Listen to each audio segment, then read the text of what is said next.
TNPSC பாட் channel தமிழில் கேட்கக்கூடிய முக்கியமான வினாவிடைகள். ஃபஸ்ட்டு பார்த்திங்கன்னா, புறநானூற்றில் மிகுதியான பாடல்களை பாடியவர் யார்? ஔவையார். குடவோலை தேர்தல் முறை பற்றி கூறும் நூல் எது? அகநானூறு. தமிழ் வரலாற்று கருவூலம் என அழைக்கப்படும் நூல் எது? புறநானூறு. சேர அரசர்களை பற்றி மட்டுமே பாடும் இலக்கியம் எது? 1810. உலகின் தோற்றம் குறித்து கூறும் நூல் எது?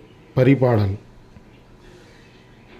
தமது கல்லறையில் இங்கே ஒரு தமிழ் மாணவன் உறங்கி கொண்டிருக்கிறான் என்று எழுத சொன்னவர் யார்? ஜி.யு. போப்.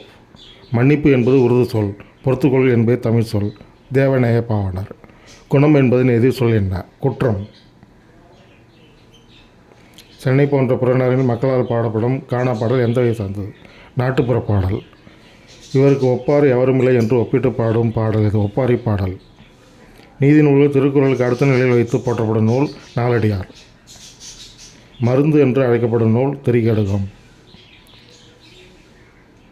மளிகை சரக்குகளால் அழைக்கப்படும் நூல் எது? ஏலாதி.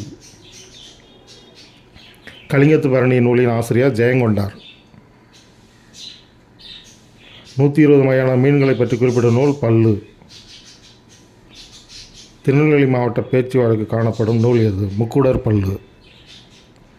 கடாரங்கொண்டம் என அழைக்கப்படுவர் ராஜேந்திர சோழன்.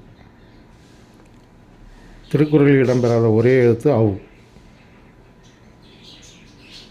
திருக்குறளில் இருமுறை வரும் ஒரே அதிகாரம் குறிப்பறிதல். என் கடன் பணி செய்து கிடப்பதே என்று கூறியவர் திருநாவுக்கரசர். பாடல்கள் மூலம் கடிதம் எழுதும் முறைக்கு பெயர் சீட்டுக்கவி. பண்டைய காலத்தில் கடித போக்குவரத்திற்காக பயன்படுத்தப்பட்டவை புறா, நாய், கிளி. யான் பெற்ற இன்பம் பெருகை ஓயம் என கூறியவர் திருமூலர். தமிழன் என்று சொல்லடா தலைநிமிர்ந்து நிலடா என கூறியவர் நாமக்கல் கவிஞர். விழு எழு வெற்றி கிட்டும் வரை ஓயாது என கூறியவர் விவேகானந்தன். தேங்க்ஸ் ஃபார் வாட்சிங். Subscribe my channel. Thank you. TNPSC பாட் சேனல்.